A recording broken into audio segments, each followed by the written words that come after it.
Work for now, ang stand po ng PNP is there is a urgent need to really dissolve the area police commands po.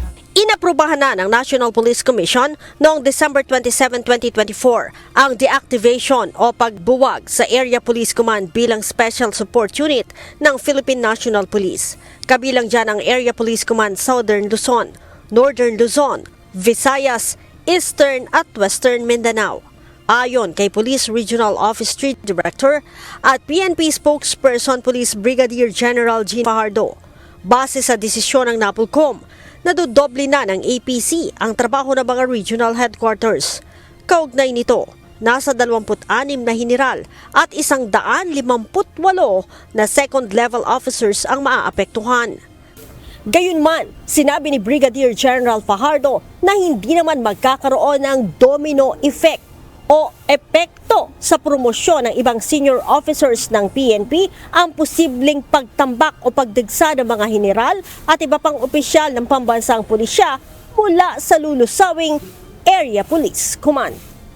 Bunsod nito, hindi aniya bibiglain ni PNP Chief Police General Romel Francisco Marbil ang paglusaw o pagbuwag sa APC hanggat walang malilipatan ang mga maaapektuhang opisyal. Po tayong mga anticipated retirements po in the coming weeks if not months po. So definitely for those generals who will be affected po for ng deactivation po ng APCs po, kasama po sila dito sa mga projected po na magpi-fill up naman po ng vacancy as a result po itong mga naapektuhan po at deactivation po ng APC. This is primarily the reason why the Chief PNP requested na slowly lang po na muna yung transition until such time na mailagay natin sa mga tamang posisyon itong mga particularly the third level officers from police colonel up, at meron tayong mga 2-star also at 1-star nga po is scheduled to retire. Isa aniya sa tinitingnan ng PNP na maaaring paglipatan sa mga ito ay ang itatayong Police Regional Office 18 on Negros Island Region. Maging ang panukala na dagdagan ang miyembro ng command group o deputy ng Chief PNP, kabilang ang Deputy Chief for Investigation at Deputy Chief for Cybercrime. I understand kung matatapos po lahat itong mga replacement and reassignment po ng mga PNP personnel natin, particularly ma'am doon sa NIR.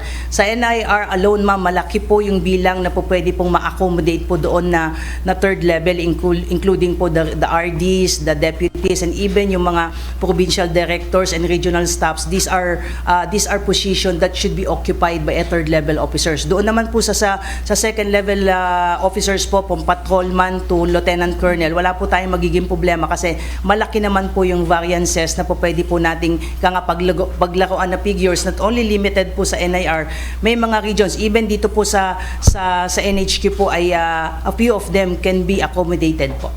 Ang Area Police Command ay itinatag noong 2022 sa panahon ni dating PNP Chief Police General Camilo Casculan.